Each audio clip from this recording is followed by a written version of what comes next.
Let's do it. Ladies and gentlemen, children of all ages. If you follow basketball, you know Chilltown Hoops. So this is really good right here.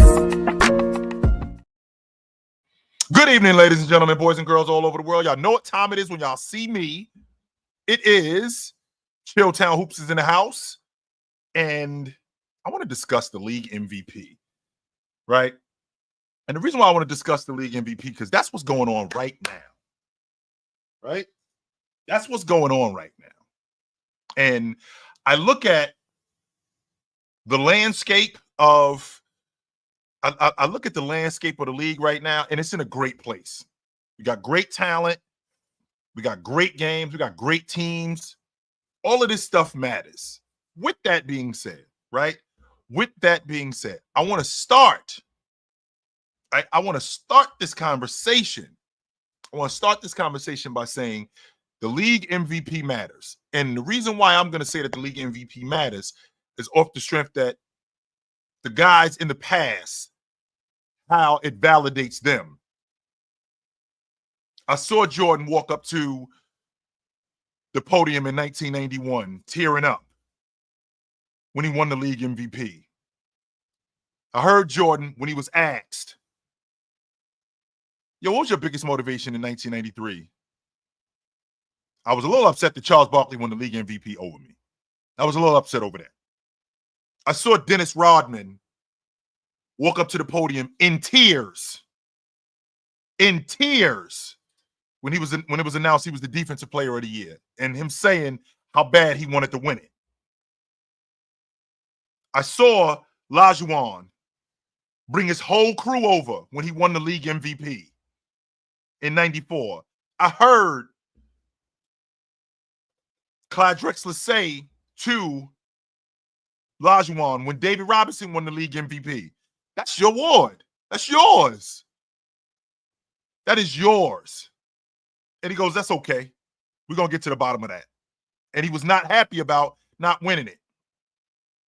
I heard Dwight Howard say he should have won 4 defensive players of the year in a row. When Giannis won the league MVP, before when they got rid of the presentation at games, and he won the league MVP and was in tears, thanking his family. This stuff is validation to these guys. They care about it. You might not necessarily care about it as much, but these guys care about it. So with that being said, who are the candidates for league MVP today? Who are they? So I'm looking at what the standings are, because with me, I've always felt like more than anything, despite how good you are, right? Despite how good you are, I care about winning. What up, Eric? I care about winning. Winning matters to me. You're not selling me that a guy who's on a 7th place team is more valuable to his team's success than a dude who's on a 3rd place team or a dude who's on a 2nd place team. Nah, you ain't selling me that one. It's not happening. No. Just because you are arguably a better player and you might be better at specific things, that doesn't mean that you're the league MVP. Even though the best player in the league has won the league MVP in the past. The problem is over the last 10, 15, even almost 20 years, there have been a handful of guys who've been the best player in the league. There have been a handful of guys who've been the best player in the league that have won the league MVP. The 23-24 winner, which was Joker. I think Joker's the best player in the league. In 23, Embiid won it. I don't think Embiid was the best player in the league. In 22, Joker won it. There was some of you guys in 2022 telling me KD was the best player in the league, telling me James Harden was the best player in the league, telling me James was still the best player in the league. Leonard, Curry was the best player in the league. I personally didn't think Joker was the best player in the league. In 21,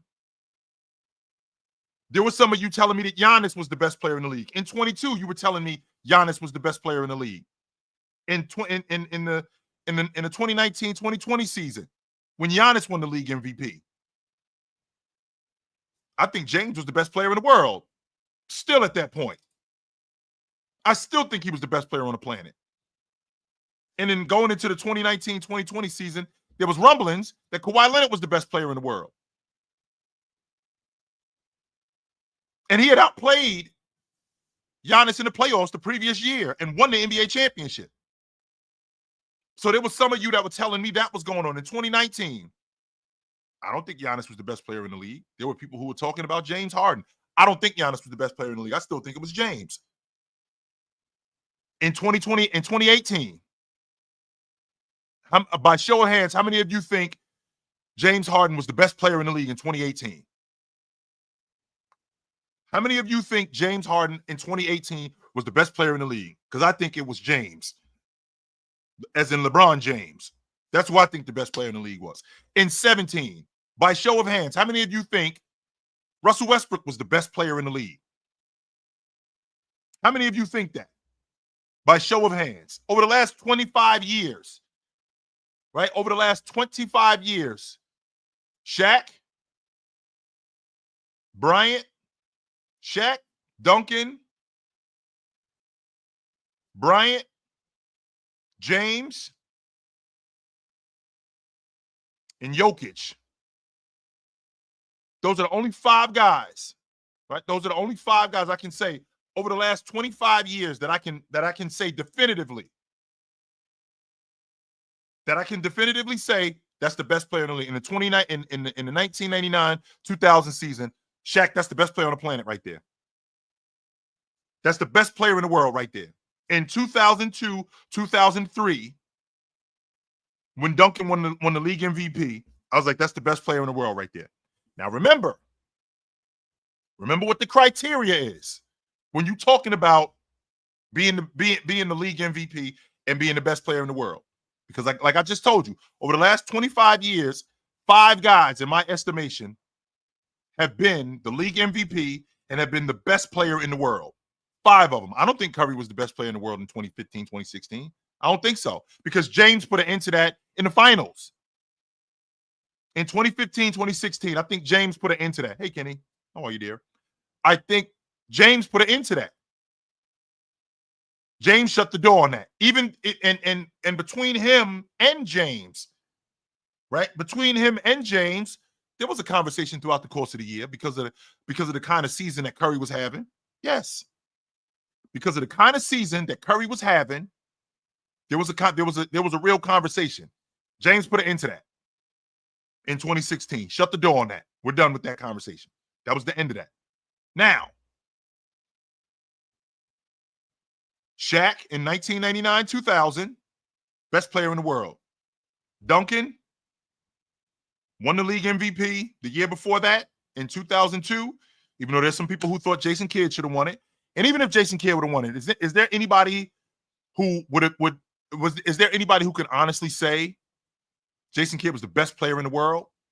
Because I'm not one of those people. I don't think now, if you want to tell me Jason Kidd in 2002 was the best point guard in the NBA, you will get no pushback from me because I think he was the best lead guard in the game. 100% I believe that. He was the best lead guard in the game, no question. In 2003, so Duncan wins the league MVP in back-to-back seasons, right? He wins the league MVP in back-to-back seasons. They win the NBA championship. He's a top 5 defensive player of the year candidate. And he wins the finals MVP. That's the best player on the planet right there. I think that's the best player in the world right there. And I don't like to waste a lot of time. So I get right to the super chats. So my man Lee Mack has said to me, he said, I've heard it said that Embiid had a similar career path to Ewing. I used to think so. I used to think so too. But since Embiid is so injury prone these past few years, I might change my mind. What do you think? 100%. 100%. I thought that he could be one of those guys.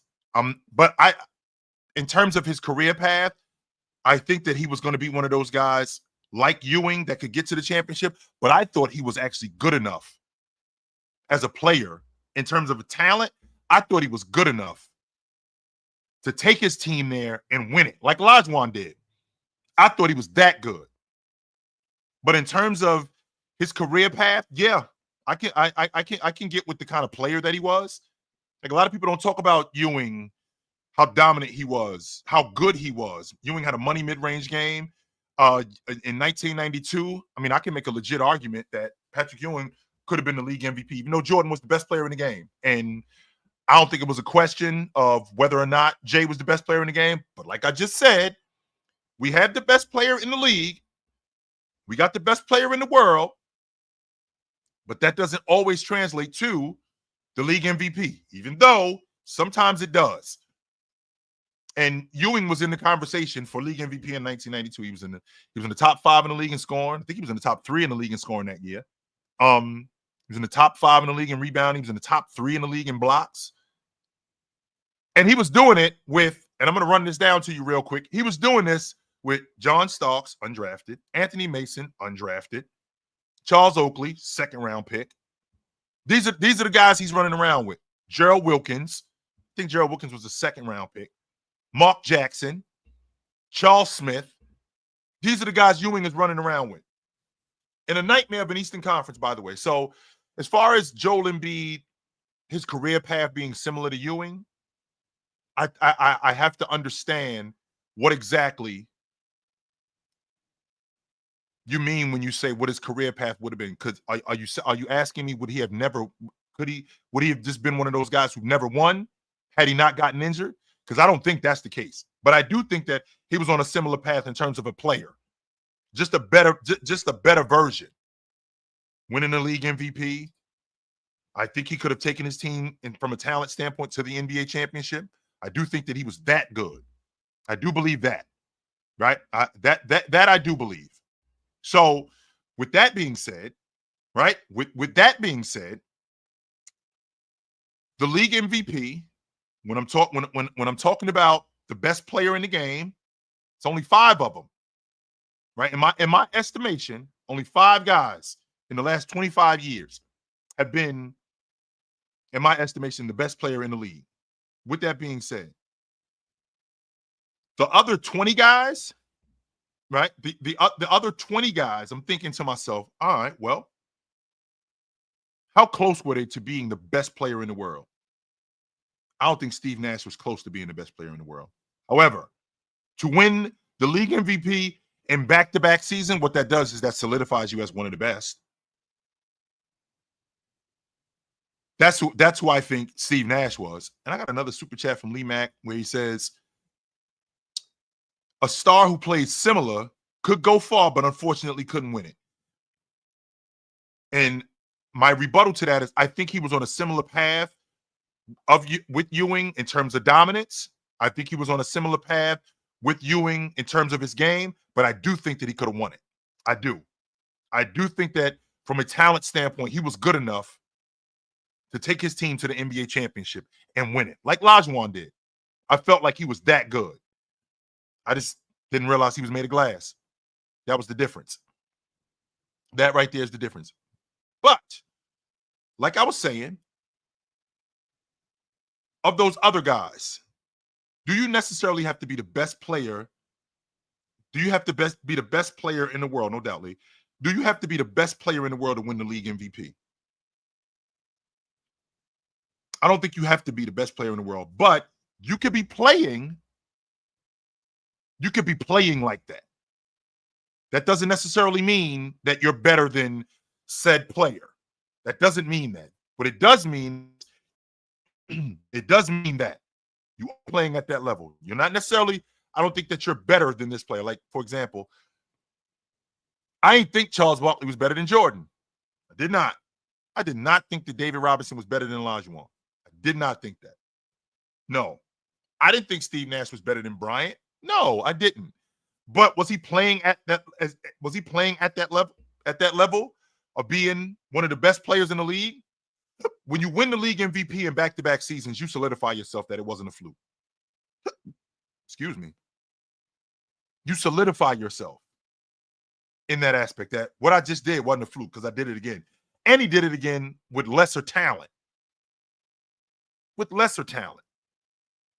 So if I think about what's going on in today's league MVP race,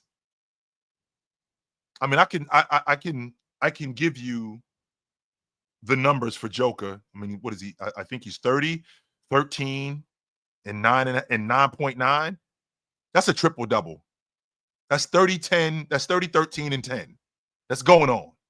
That's happening. If we're being honest, sure.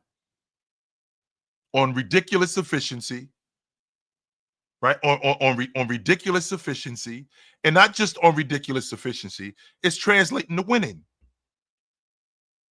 Denver as of today. I think Denver's a game and a half out the 2 spot. And you guys know how I feel about winning. I care about this stuff. And Denver is a game and a half. I'm sorry, they 2 games out the 2 spot.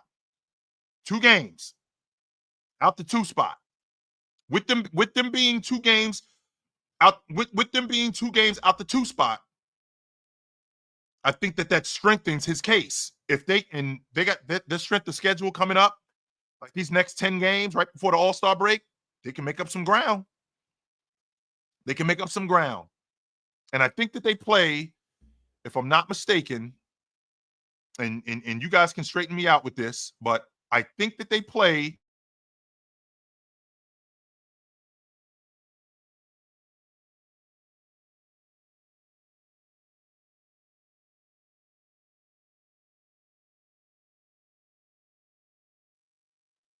but the other parts of their schedule, they got some sub 500 teams that they go up against. So with that being said, they can make up some ground. And if Joker ends up with a top 3 seed or a top 2 seed, this conversation gets even louder. However, what SGA is doing, I mean, this Oklahoma City team, I think they're on pace to win 70 games this year. That's where they are right now. They're on pace to win 70 games. If they win 70 games and he keeps doing what he's doing, I think he wins the league MVP going away. As good as Joker is, and as good as Joker has been, and this is one of the, and this, in my estimation, because I know how the voters, look at wins. And I think this is one of the closest MVP races that I've ever seen, in my estimation. This is one of the closest MVP races that I've ever seen. With SGA, Joker, and Giannis, whom I'm going to talk about Giannis in a little bit. But I got a super chat from Out of Pocket. Out of Pocket says, Joker has 5 teammates averaging 10, 6 if you count Strawther, yet Denver's in 4th. SGA has 3 teammates averaging 10, 4 if you count Dort, yet they're number 1. If Joker wins, PER is officially the key to MVP. Now, remember what we're talking about here. Joker's got 5 teammates averaging 10. A lot of that has to do with Joker. Aaron Gordon being a double-digit guy, that's got a lot to do with Joker. MPJ being a double-digit guy, a lot of that stuff has to do with Joker because, again, we're talking about a guy who the offense is ran through. There's a difference between running the offense through a guy and being a primary ball handler. The offense is ran through Joker. And for those of you who want to see Joker be more aggressive as a scorer, I mean, he's averaging 30 a game. Like, what do you want him to average, 40? You want him to be more of a one-on-one player? That's not Joker's game. Joker gets his within the flow of what everybody else is doing, and we have to get to the bottom. You guys have to understand this. We got to get to the bottom of why they are so good. They're so good because that unit is built around Joker's skill set. Joker's a great passer. They got a long ball shooter in MPJ. Joker's a great passer. They got a great slasher and pick and dive guy in Aaron Gordon. A great lob threat at the rim in Aaron Gordon. These are the kind of things that are built around Joker's skill set. Jamal Murray is a great mid-range shooter. Damn good mid-range shooter. One of the better tough shot makers. He's great coming off pick and roll. He's great. That's to Joker's skill set, which is why this team is built the way it's built. Right? That's why this team is built the way it's built. to cater to what Joker is good at. If you built this team around Joker and you had a bunch of guys standing around watching who don't cut to the basket, can't really finish that well around the rim, stand around the long ball line, you're not gonna expand Joker. You're not gonna get everything that you can. You're not gonna get everything that you can out of Joker. You're not, off the strength that you're not maximizing Joker's skill set. So you got to have dive guys. You got to have slashers. You got to have long ball shooters. You got to have a primary ball handler that's good coming off pick and roll, who can pass. You got to have these kind of things. Now moving forward with SGA, that unit is built around his skill set. Which, by the way, I want to get to the bottom of something because Ron and I had an argument about what Jimmy Butler has done, like what Jimmy Butler did with that Miami Heat in terms of lesser talent. I think Oklahoma City is going to the finals this year. And with the lesser talent that they have. Well, let's be clear about one thing. You guys are quick to talk about Miami Heat's less than talent. I did not hear Lou Dort's name on draft night. I didn't. No, I did not. Not only did I not hear Lou Dort's name on draft night, Aaron Wiggins was picked the same number as Bronny James. The same number as Bronny James. That's 4 guys from not getting drafted. 4 of them. Jalen Williams was picked number 12 in the first round. J-Dub, by the way. He was picked number 12 in the first round. Just so you know, Bam was 2 picks behind that. Tyler Hero was 1. I think he was 13. So when they built that unit around SGA's skill set. He's their franchise player. So they built that unit around his skill set. Same logic with the Milwaukee Bucks. They built that unit around Giannis' skill set to enhance who Giannis is. And it worked. It worked. If Middleton doesn't break down when Middleton breaks down in the 21-22 season, I think Milwaukee wins it again. I do. I don't think that they get to the finals against the Golden State Warriors. I think they smoke them. I don't think they beat Golden State. I think they smoke them. But I digress. What SGA is doing with that unit that is built around his skill set, what SGA is doing with this unit, and how much better they are around SGA's skill set, the one-on-one player he is, the defender that he is, the playmaker that he is, that enhances J-Dub, that enhances Lou Dort, that makes Wiggins better because when SGA has the ball, the attention that he attracts and how he's able to pass out of double teams, how he's able to get to the rim and finish. And when he gets to the rim, how that collapses the defense and leaves guys like Aaron Wiggins wide open and Lou Dort wide open. Now, sure, these guys got to get in the lab and they got to get their game correct. And they did that. But when I think about statistically, like I just told you about Joker, 30, 13, and 9.9, which is 30, 13, and 10 on ridiculous efficiency. When I think about a guy doing that, I think that that's fantastic. But also, I have to equate what SGA is doing with the all-time greats too, because 30 plus, 5, 2 steals, and a block. Jordan did that. He was the league MVP when he did that. Dwayne Wade did that. I think he finished second in league MVP votes in 2009. Some of you tell me Wade should have won it that year. You would be wrong, right? I think you'd be wrong because I think that James that year, I don't think it was a question that he was the league MVP for everything that he did for that crew. However, with everything that both of those guys, both Jordan and Wade did, and we're talking about something. And by the way, I think Dwayne Wade was an all-league defender that year too. I think Dwayne Wade I'm pretty confident Dwayne Wade was an all-league defender that year. So if that's the case, if SGA, considering what he's done, 30 plus, 5'5", 2 steals in a block. If he ends up making an all-league defensive team and wins the league MVP, that's historical. That is historical. And he's not robbing, right? He's not robbing Joker of the league MVP, kind of like what y'all told me last year when y'all told me that Joker robbed him. Right? When y'all told me that Joker robbed him. Okay, first of all, they were both in first place. They were both tied for first place. We'll start there. Number two, Joker's the best player on the planet. He didn't rob anybody. And Blanco, I feel the same way about you, brother. I feel the exact same way about you. Anyway, he didn't rob him. So with that, right? With that, I'm thinking about how much SGA has affected winning this season on that crew. On that crew, with the guys that he has, how much has he affected winning? I mean, we're through the halfway mark of the season. They've won 36 games, right? We're through the halfway mark of the season, and they've won 36 games.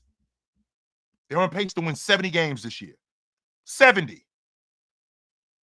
Right? They played 43 games so far. So we're already halfway through the season.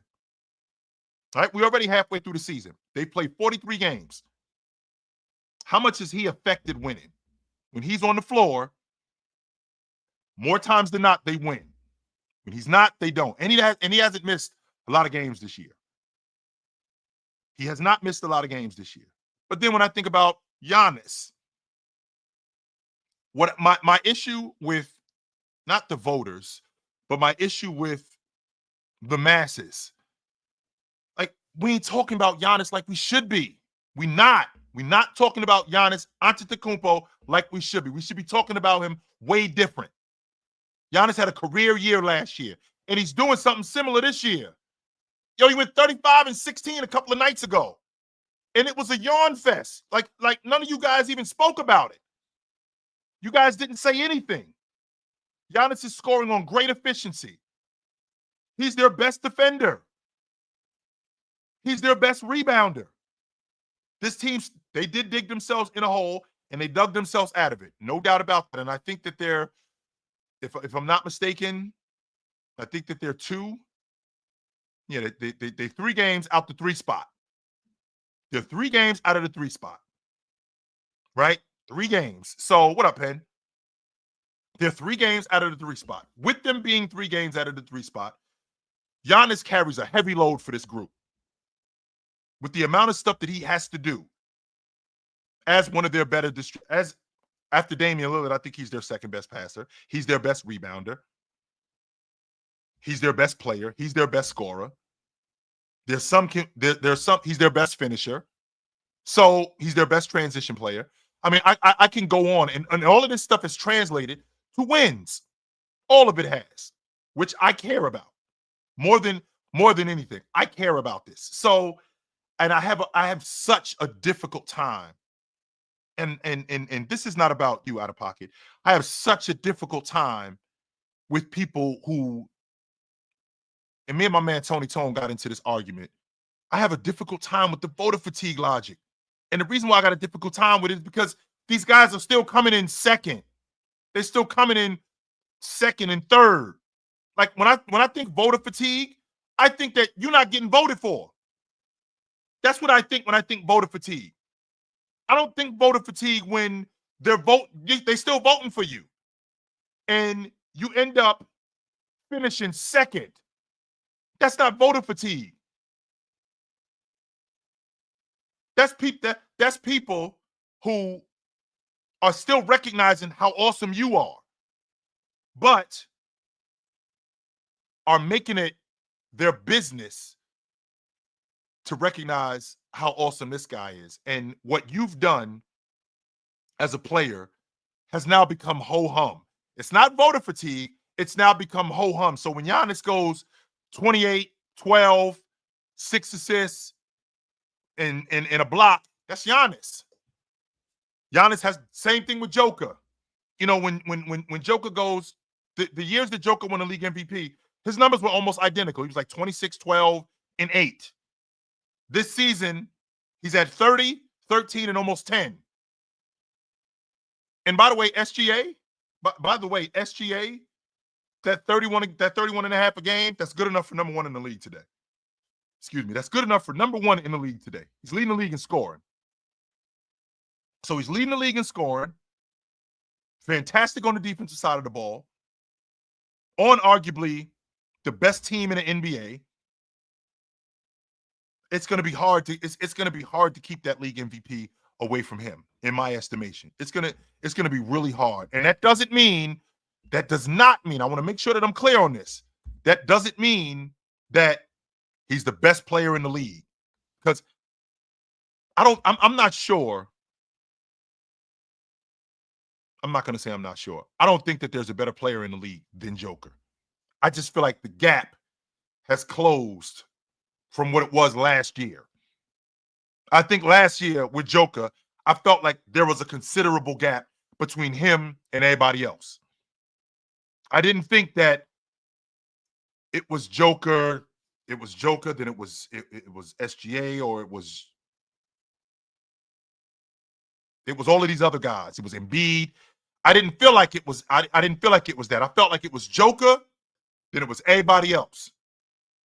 I feel like where we are today, I feel like it's Joker, Giannis, SGA, and the gap isn't that far now.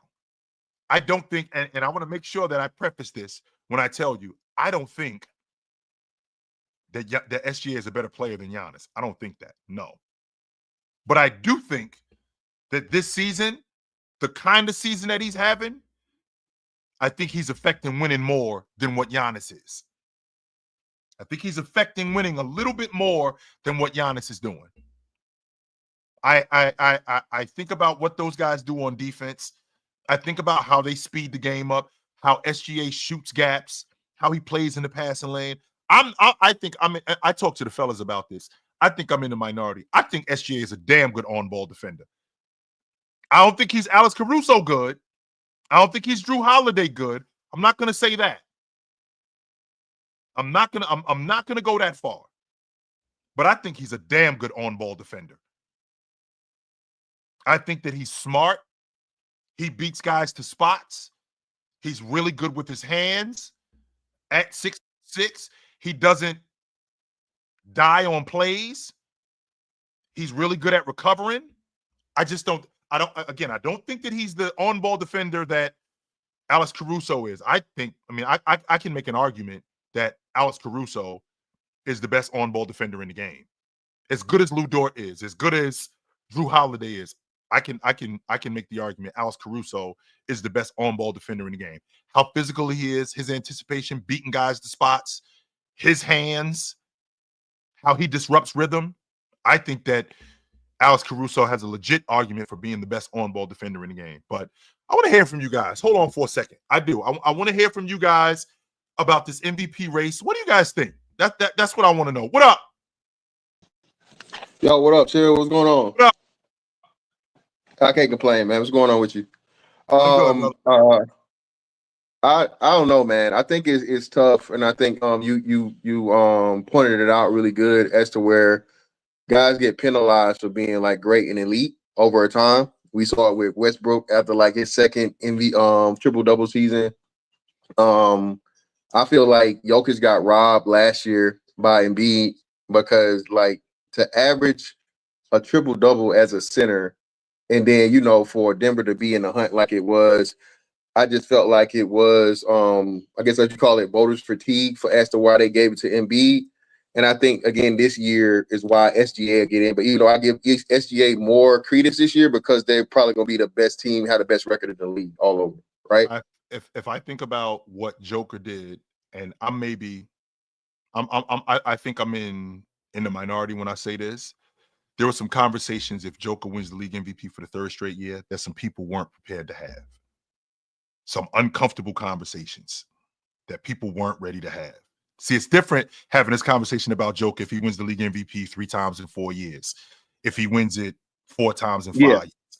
If he wins the league MVP 3 years in a row, Yeah. wins the NBA championship, wins the finals MVP, we got to start talking about him different. And there's some people in the media in particular, they ain't ready to have that conversation. Yeah. So instead, what they do is, Joel Embiid led the league in scoring 3 straight years. Philadelphia has been really good when he's been within the lineup. I don't think it was a pity MVP.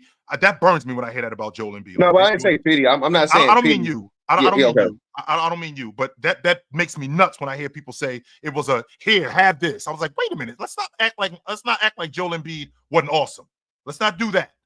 But I think that there were some conversations that some people weren't ready to have. That's why Joel Embiid won the league MVP. It was easy. It was less difficult to give it to him than it was to give to Joker in 2022. Yeah, but I don't. I think after this year, though, I don't think Joker is like in the hunt anymore. After this, for real, it's going to be extremely difficult because, and like mind you, I think like I said, SGA is playing out of his mind. OKC came out of nowhere, even though last year, you know what I mean. Last year they had a great season, but I don't think anyone expected OKC to be as good as they are. You feel me? Sure. And like you said, leading the league in scoring and playing like he's playing. I saw you guys had a conversation about, they put him in the Kobe conversation, which he's solid, but come on, let's not get out of hand. But yeah, I can actually fantastic. The reason why I brought it up to the fellas, because I'm one of those people who I like to put small fires out because they're gonna turn into something else. Oh no, I know y'all. I watched it. Y'all did the right thing. Let's nip this in the bud right now because it's gonna turn into something else, and I'm not trying to hear it. Exactly, man. I'm not. So let's get to the bottom of this right now because it's gonna turn into something else, and then in 6 months, y'all dudes gonna take years off my life, and I'm not trying to hear it. So let's get to the bottom of that right now. Let's do it. Yeah, that's wisdom, man. Because I can't stand these people that only know more about 2K ratings than actual basketball they watch. You know what I mean? It's just crazy. Now, I think since you brought up Joker, right? Since you brought up Joker this season, right? I think that if he wins it this season, I think that's it. I don't think he wins it again. Oh yeah, either or. I think it's on both ends. If he doesn't win it all this season, I really can't see him wanting the effort or whatever, or the team having the need. And two, I think, to go a little bit deeper, if Denver doesn't make it at least to the Western Conference Finals, I think they move on. Not necessarily from Joker, but they definitely, have a big direction with different direction. Yeah. So but yeah, I think either or for Joker this year, this is like his last, big hurrah for it, I think. Well, let me ask you this. If they end up, let's say he doesn't win it this year, and then next year he has a damn good year where, I don't know, let's say I don't think this is the standard for Joker, right? I don't think 30, 13, and 10, because remember when he won it, he was like 26 and 12. So that's what I'm saying. so like to go 30, 13, and 10, for him to not win it, the voters may look at him like next year. Let's say he goes, I don't know, let's say he goes 27, 13, and 8, and Denver's at the top of the Western Conference again. And these other guys may end up having, I'm not going to say subpar seasons, but seasons that weren't as good as their peaks. I got you. Yeah, I think we're looking at Joker win. I think we're looking at Joker maybe winning it again. But I will say this to you, fantastic. He wins another one. That's it. He ain't winning no more. Yeah. And I'm still more on the first side. Like this year, win or lose is pretty much it for him, I think. Because after this, like you said, that starts bringing up a whole different conversation, and there's a lot of politics, like you said, to that. You know what I mean? Well, I'm looking at your screen name, and just so you know, I was around when this was going on, and when they started the Bryant Jordan conversations, it was conversations that people weren't ready to have. Exactly. So instead of actually nipping this in the bud, you know what we're gonna do? Yo, Kobe's a jack off. Kobe's really not. He's a ball hog. He's doing everything to tear his game down instead of recognizing how awesome he is. Exactly. Instead of recognizing the only player they've consistently done that to, even like to this day, man. Kobe's the most disrespected GOAT level player, but that's another show, man. I ain't gonna get into that. I know what you're talking about, brother. Good to talk to you, though. Absolutely, you too. My man. Appreciate it all. What up? Yo, what up, Chill? Yo, what's up, brother? What up? What up? Yeah, with the MVP, I always love the MVP discussions, and I feel like if they started the NBA, if they started giving the MVP to the best player on the best team, even though it wouldn't always be the best player in the league that year, I think that would help the league because I think that would motivate players to play. Because like now, when you got guys that get the number one seed in the league Yep. and they don't win MVP and then they don't win a championship, we always forget those years because it didn't matter. And it's like the number one seed doesn't matter. And I mean, I'm cool with that. But if the number one seed doesn't matter, then what's the point of 82 games? Because with the Tatum year last year, even though I was upset like after midway, and I told you I was like I think Tatum should be MVP. But once he lost that game to Jokic, it was like his MVP case was done. Yeah. But we still had like 30 more games left. But Right. what's the point of me watching those 30 Celtics games when I know that Tatum's not going to win MVP and he pretty much has the first team All NBA locked up? So, but if he would have won MVP, I think that would have helped. Like that would have helped players that's in competition with him because now they're trying to win to get that first seed, so they can win MVP. And the MVPs that I had the most problem with is the Russell Westbrook MVP. I think Yep. that year that should have been Curry's third straight MVP, and that Mm. makes sense because he'd already won back to back. If Curry would have won MVP, that makes sense of his career because he went on to win two more championships. And then we would be Curry would be in more higher guard, which he deserved it because he would have been a three-time MVP and he would have been a four-time champion. And then So keep going, keep going, keep what were you going, saying? What were you keep saying? going, keep going. No, keep Oh going. yeah, and then the year I think it was the year Jokic won. I think Devin Booker should have MVP, even though the year the Suns won 60 something games. And I think was that the year after they went to the finals when they Yeah, it won was like in 22. yeah In I 22, think they won I think 65. he They won should have 65 won games that year. 65 games. I think Yeah. he should have won MVP that year, even though Hmm. they got disappointed in the Conference was it semis. the They lost to conference Dallas. series. That was still a Hmm. great year. Like that 65 games, he should have got Hmm. rewarded for that. But I think once you win 65 games and you don't get an MVP and you don't make it far in the playoffs, that's a lot of games. I think that does something to you mentally, and it kind of like shifts your focus on what you want to focus on throughout your career. Like Well, now, it's not about the regular season no more. Now, I just want to make sure, I want to play certain games that matter to get my stats up. But if I'm playing a sorry team, I don't want to play this game because this game doesn't matter towards my accolades. two things. One, the idea of giving the league MVP to the best player on the best team. At least we'd have a criteria that's solid. Okay, we all know that winning matters, right? So Joker in 22 and Russell Westbrook in 17, those two things were anomalies. The majority of league MVPs have been guys on teams that host playoff series. So top three seeds. I mean, if I'm not mistaken, Moses won it in 81.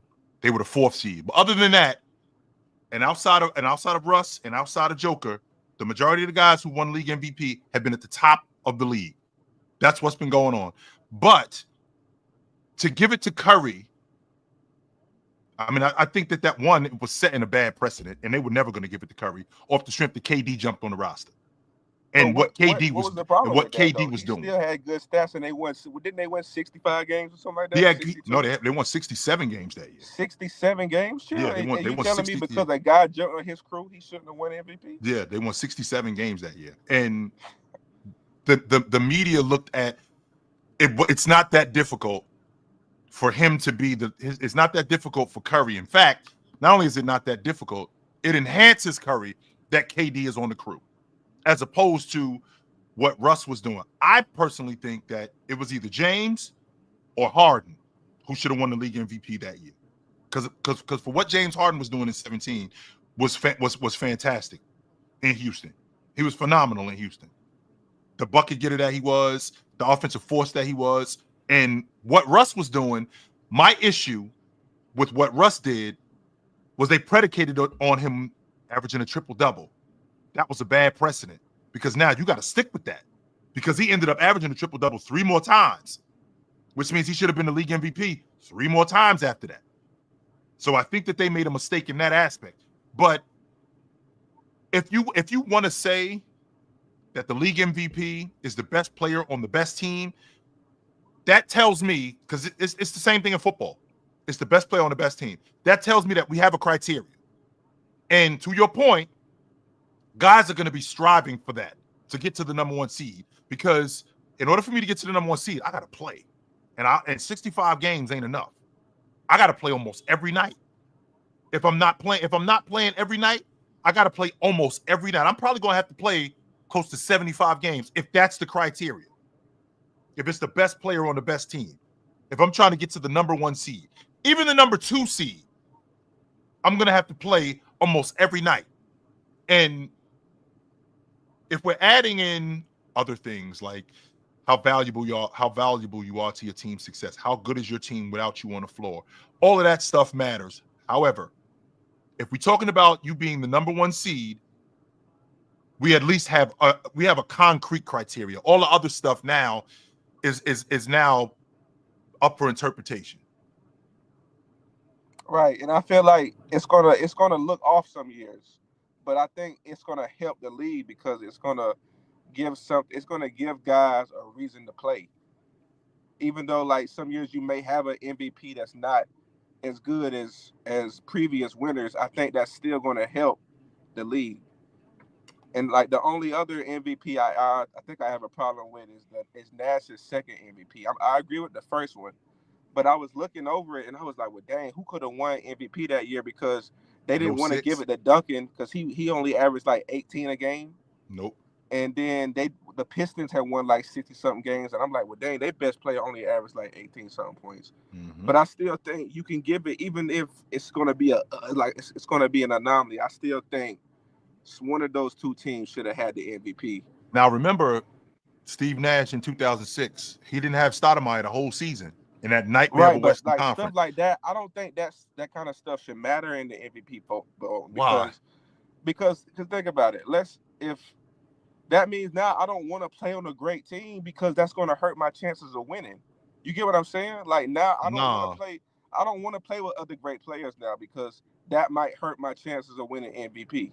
No, actually, I do want to play with great players. The fact that I don't have a great player means that I'm gonna have to do more in order for us to get to where we're trying to go. That's not gonna extinguish me from playing with great players in the future. No, it's just that I'm gonna have to do more now that I don't have my best player. And it shows that when I don't have a great player, I can win the league MVP if I do more. But that doesn't mean that I don't want to play with great players. Nah, that doesn't mean that at all. But Classic, it's good to talk to you, brother. I appreciate you. All right, man. You have a good one. Yes, sir. That doesn't mean that I don't want to play with great players, because I feel like everybody wants to play with great players. No doubt about that. And I mean, who doesn't? Right? Who doesn't want to play with great players? I mean, I think that guys want to 100% play with great players. Hell yes, they do. 100% they want to play with great players. So, and that wasn't Joker's. That wasn't his first MVP. So MPJ played in 21. It was Murray who tore his knee up. He lost MPJ the next season. He lost MPJ in 22 for virtually the whole season. So with that, right? With that being said, we got some good action tonight. And again, I don't want to get off. I don't want to get away from how good Oklahoma City has been as a team. I don't want to get away from how good Denver has gotten. Because like I said, I think they've won 8 of their last 9 games. They won 8 out of 10, including 8 of their last 9 games. I think that they're 2 games. Yeah, they're 2 games. I think they're 2 games. Yeah, they're 2 games out the 2 spot. They're on an 8-game. They're on a winning streak right now. So I don't want to discount and just like I don't want to discount what Milwaukee is doing. Right? Milwaukee's won 4 straight, and they've won 7 of their last 10 games, if I'm not mistaken. The problem with Milwaukee is they're under 500 if I'm not mistaken, they're under 500 on the road. I mean, that's a recipe for disaster right there. Like you have in order, in my estimation, in order to be in this conversation, and not just be in this conversation, but to be legit in this conversation, you got to win on the road, Joe. You have to. You have to win on the road. That's why I don't think it's a conversation when people talk to me about Dwayne Wade in 2008, 2009. Like, I don't think that's a conversation. I don't. For what James did that year in 08, 09, I don't think it's a conversation at all. And I won't. I won't. To be honest with you, I don't entertain it. If I look at the Nuggets schedule coming up, right? If I look at the Denver Nuggets schedule coming up these next 10 games, right? If I look at the Denver Nuggets schedule coming up these next 10 games and see what kind of because today is the 23rd. So the Nuggets, we are, let's see, I think we're a little under a month away from the All-Star break. A little under a month away from the All-Star break. So they play Sacramento tonight. They play Minnesota Saturday. And then they got Chicago, who they should beat. They're in New York. They got Philly, who they should beat. Charlotte, who they should beat. New Orleans, who they should beat. New Orleans again, who they should beat. Orlando on Thursday, December 6th. These are their next 1, 2, 3, 4, 5, 6, 7, 8, 9, 10, 11, 12. These are the next 12 games up until the All-Star break. So they got Sacramento tonight. That's going to be a dogfight. Sacramento's been rolling. I think Sacramento's won 9 of their last 10 games. They rolling. That's going to be a dogfight. I'm not sure how they're going to fare in that one. I'm not. I love what Sacramento is doing, but what Denver is doing with Joker, I think they can beat Sacramento. I'm not sure, but I think they can beat Sacramento. They go to Minnesota on Saturday. They should beat Minnesota Saturday afternoon. Then on Monday, they play Chicago. They should beat Chicago. Then they go to New York on Wednesday of next week. That's going to be a tough one. I think that they lose in New York. Friday, they play the Sixers. I think they beat Philly. Saturday, next Saturday, they play Charlotte. They should beat them. They come home. They play New Orleans back-to-back Monday and Wednesday. They should win both of those games. Then they got Orlando coming in.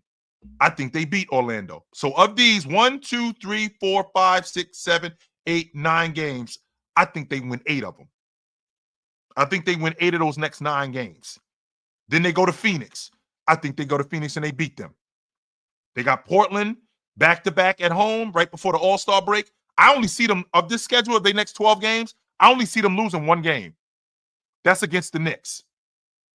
I only see them losing 1 game. With that being said, right? With that being said, when I look at Oklahoma City's schedule, when I look at what Oklahoma City has going on, Oklahoma City has been rolling as of late. Right? Oklahoma City has been rolling as of late. And by the way, SGA averages 30 a game on a 15-game winning streak. It's only 3 guys that did that. Curry did it, James Harden did it, and Jordan did it. And all 3 of those guys won the league MVP. With that being said, Oklahoma City's schedule up until the All-Star break, which is the 12th of February, they have 1, 2, 3, 4, 5, 6, 7, 8, 9, 10, 11 games. They got 11 games. And I'm looking at Oklahoma City's schedule. They got Dallas tonight. They got Dallas at home tonight. They should beat them. Portland Sunday in Portland. They should go up there and beat them. From there, they play the Warriors on Wednesday. I think they beat them. They got Sacramento at home. I think they beat Sacramento. They got Milwaukee next Monday at home. That's going to be a tough one. I think Milwaukee beats them. Phoenix, I think they beat Phoenix. Toronto, I think they beat Toronto. At Memphis, I think they can lose that game. That's a game I think that they could lose. New Orleans, they should beat them. Miami, at home, they should beat them. And at Minnesota. So of these 12 games, I think they lose 2 of them. I think that they lose 2 of these games. So Oklahoma City, their strength of schedule is looking. Their strength of schedule is looking. Their next amount of games that they have coming up is looking pretty. It's looking pretty tough. But I think that they can handle it because of the teams that they play as of today. 1, 2, 3, 4, 5, 6. Half of them are playoff teams. Half of them are playoff teams. So they should be able to handle that. So we'll see. We will see. I didn't look at Milwaukee's schedule, which I'm going to do that right now because I'm wondering if Milwaukee can make up some ground. Because if I look at what Milwaukee has over the next 3 weeks, right? If I'm looking at what Milwaukee has over the next 3 weeks, they got Miami at home tonight. They should beat them. And then they go on a 6-game West Coast road trip. They're at the Clippers on Saturday. They should beat Utah. They should beat Portland. They should beat San Antonio. They got Memphis at home. I think that they beat them. Oklahoma City, I think that's going to be a tough one. Charlotte, they should beat them. Atlanta, that's going to be a tough one also. Philly at home. Golden State at home, they should beat them. And at Minnesota. So of their 12 games, I think that they have a potential to lose 3 of them. So they should be able to make up some ground too. Right? They should be able to make up some. Milwaukee should be able to make up some ground, and Denver definitely with their schedule that they have. I mean, playing New Orleans at home twice, they should definitely be able to make up some ground. And keeping guys healthy, they should definitely be able to make up some ground.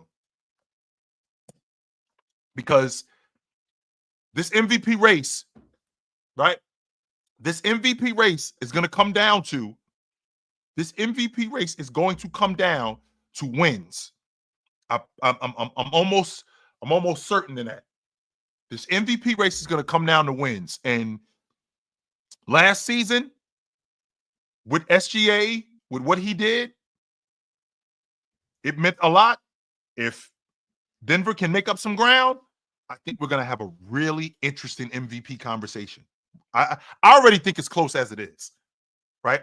I already think it's close as it is, but if Denver can make up some more ground and they can snatch one of them top 2 seeds in the West, whoo, man.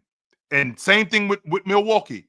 If Milwaukee can make up some ground, if they can make up some ground and they could get, I already had Milwaukee in that 3rd spot. I'm sorry, in the 4th spot. Right? I already had them in that 4th spot. So if they can make up some ground and get one of them top 3 seeds, yes, sir. 100%. But TGK says Joker beat SGA without Gordon and Murray. Okay. He 100% did that. And we could talk about that. Yes, we can definitely talk about that. So, but he had and Russ was playing really well. Let's not act like Russ isn't fantastic. Let's not act like Russ isn't one of the better league guards in the game. Let's not do that. And it's interesting that if Chet was in the game, I mean, that was early in the season. Teams are playing way different today than they were playing. I mean, what was that, game 3? Are you telling me that SGA, are you telling me Denver's the same team in game 3 that they are today? Do you want to talk about that? I bet you don't want to talk about that. Just like you don't want to talk about your Dallas Mavericks. You think y'all the same team right now that you're going to be in 2 months? You want to talk about that? I bet you don't want to talk about that. You can't bring me them beating them. You can't bring me them beating Oklahoma City in game 2 when the season just started. The Celtics blew the Knicks out in game 1. Is that the same Knick team from opening night? Then today? I don't think so. No, I don't. No, you don't want to talk about that. That's a very disingenuous argument. Very much so.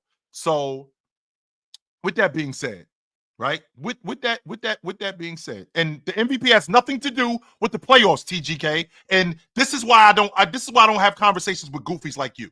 This is why I don't do that. Get your ass out of here. Speaking of getting out of here, it's about that time for me.